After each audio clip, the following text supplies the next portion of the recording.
Hey folks, Stronghold Crafter Kev here. Welcome to my channel. In this video I'm going to show you how to make a spiked pit trap. Yes. If you're new to the channel, like what you see, feel free to subscribe because I have a lot more things coming on the channel. Wouldn't want you to miss out. And if you are a subscriber, thank you! Really appreciate it. For more information on my craft, visit my website, which is strongholdcrafter.com. And if you have any questions or like to share your thoughts on something, put it in the comments below. And if you don't see a comment section below, that means it's probably on a mobile device, which is on the side. So, I'll see you in a bit. Oh, one more thing. If you like this video, I would appreciate thumbs up. And I'd appreciate more than one thumbs up, but you can only do one. But anyway. Hey folks, welcome back to another dungeon trap tutorial. And this one we're going to go through, how did we do? Modular spike pit trap. Now, this is a piece that can be removed, and as you can see, this is from my previous dungeon tile tutorial 10 on how to make a modular hole. So this becomes a hole, or it can be a spike trap, and we'll just concentrate on the basically the insert part. Now, because of this thing here, I'm going to be using the same size of a circle, which is this cap that I got from a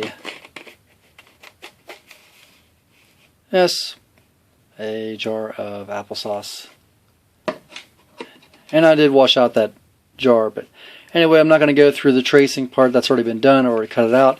You're just going to need a piece of, some people call this cardstock. This is actually cardboard from a cereal box. So it's relatively thin, no big deal. And so we're going to need some spikes. I like to use skewers, which are very handy. And it's up to you if you want to cut off the very tip and dull them out. I've already cut a few here. I'm going to use about 9 on this. And so all you need to do is mark off how high you want it to be and cut it off, and you can use the rest of the shaft for another project. So how high do you make them? Well, generally speaking, I like the height of them to be to where they're below the rim of the hole. That way the characters have a chance to maybe jump over the pit or avoid them, or just simply slip, fall into them. End of story. So I marked off about, it's going to vary depending on what thickness you're dealing with, but they're about, I think, about 5/8 of an inch. And you want to use some very sturdy scissors, ones that can cut chicken bones, as DMG would use. And you just mark off where you want your height to be. Be very careful. And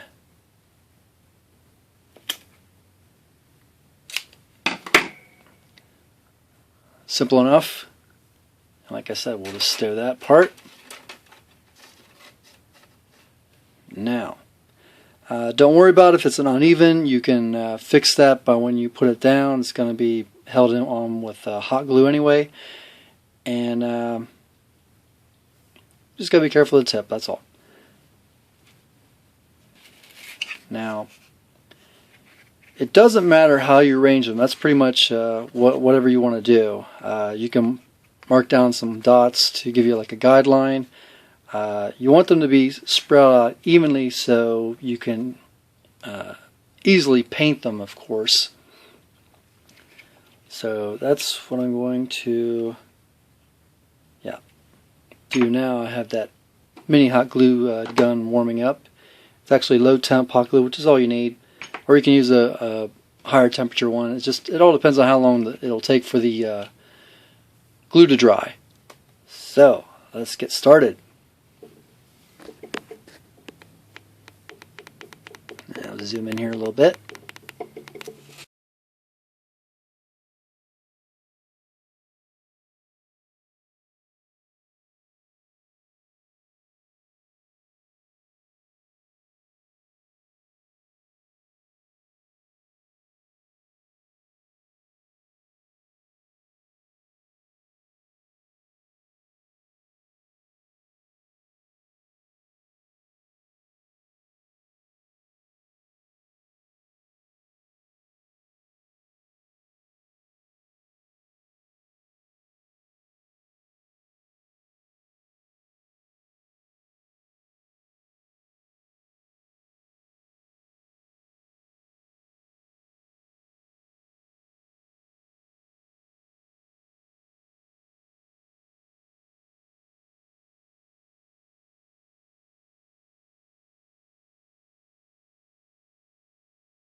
Okay, as you can see, I did two different methods real quick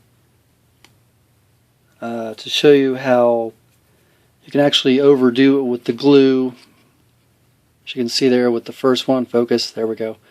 I put it on there first and then I put down the spike, and it'll just make an interesting textural look with blood, gore, or whatever. And I had one that got stressed a little bit there, so it kind of started to split at the end. It's no big deal. When I paint it over, it won't make any difference anyway. And it's not like someone's going to fall down like, hey, this spike doesn't look right. No. So we're going to let these cool, and then we'll go on to the next step. So it doesn't matter what the pattern is. That's up to you. And it looks like it's just about done. And you can see I did a little bit of twirling there to try to minimize the wisps, as DMG would call them. But that just comes with the territory of using hot glue. And they don't have to be perfectly perpendicular with the base. They can stick out a little bit. It's up to you also how you want to do that.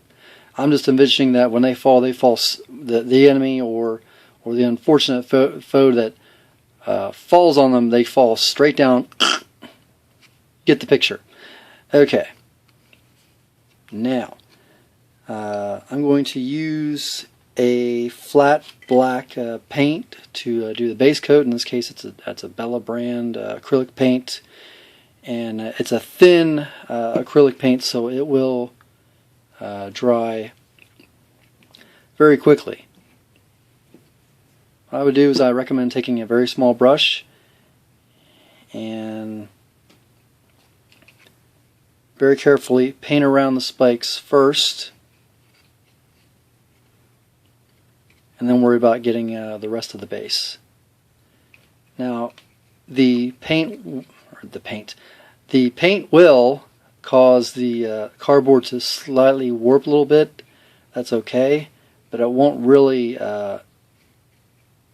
affect the overall look of it. So I'm going to pause the camera and deal with this segment, and then get back with you, and I'll show you how it turns out. Alright, we're going to continue on with this. As you can see, it's very simple to, it's getting hard to see now with all that black, but it's mostly dry, and I'm going to start off with the next part of it. I'm going to use some folk art wrought iron acrylic paint to kind of separate the color of the spice compared to the flooring here. And of course, I'm not going to keep this black. That's just a base coat just to get rid of that cardboard color. So this is where it's going to get interesting.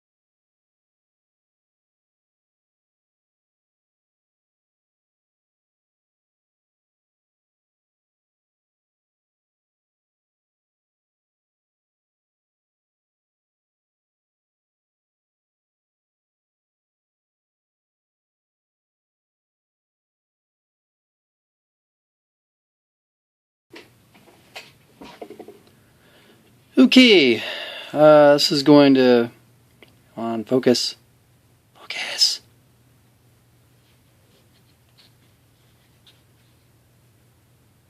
About the best it's going to go.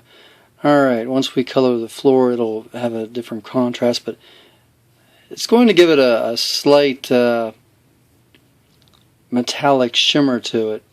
Nothing fancy. When it gets dry, it won't be a luster like it is now, but it'll make it look a lot more like metal than wood, and that's pretty much the goal of the wrought iron paint.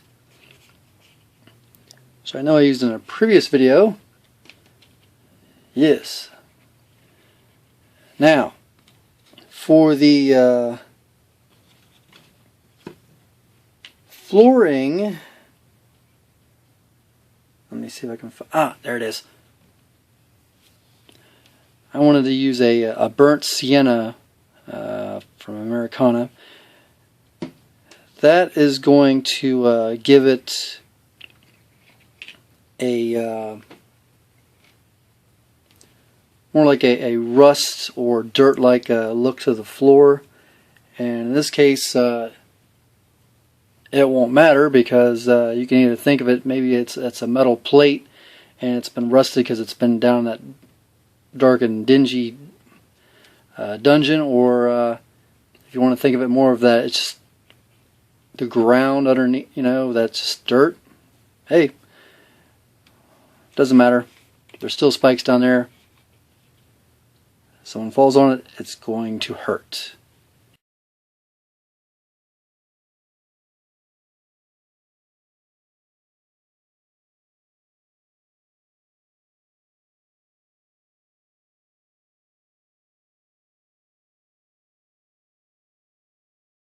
Okay, you can see with the contrast now, you can actually see the spike more closely now that I've got something else lighter underneath it. I'm going to go ahead and pause the camera and finish painting this and get back with it. Okay, this is still drying just a wee bit, but that's no big deal. As you can see here, it really makes a noticeable contrast now that this part is lighter than the actual part there with the spikes. And okay, now what I do is I'm going to help blend it in with the stone texture of the hole that this is going to be sitting in. And if you're wondering, yeah, it warped ever so slightly. It's not perfectly flat now, but no big deal. So I'm going to take some neutral gray paint from Liquitex, and I'm just going to take a very small improvised sponge, and I'm going to basically dab it around the sides like so.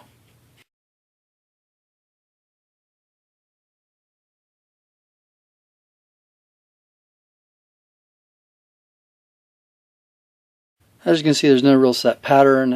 It's just that it's going to help blend the two different colors together to where it looks like, okay, this could be rusted metal, or it could be debris from the stone that surrounds it, that sort of thing.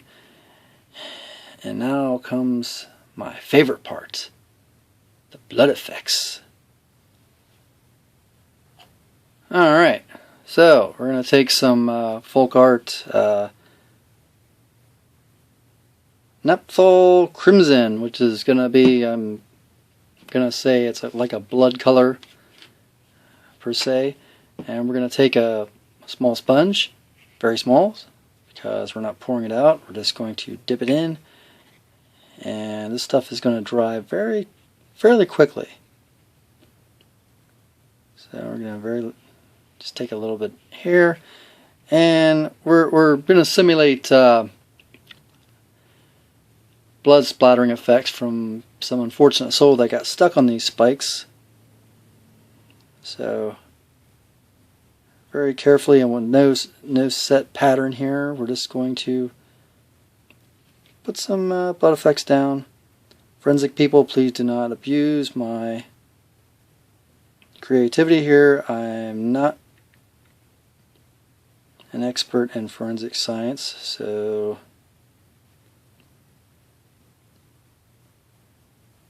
anyway, this is just for fun and for effect, as you can see here. Okay, now that's going to dry darker than it appears here, but up close it's going to look awesome. Now it comes time to detail the spikes. And I did make some mistakes which I can cover up now. I got some paint on the spikes here that I don't want to get on there. But what you want to do is you want to vary how the blood might be dried onto the spikes. You don't want to cover them all the way with blood. At the same time, you don't want to have it, you know, you'll figure out something that'll work. And just have fun with it.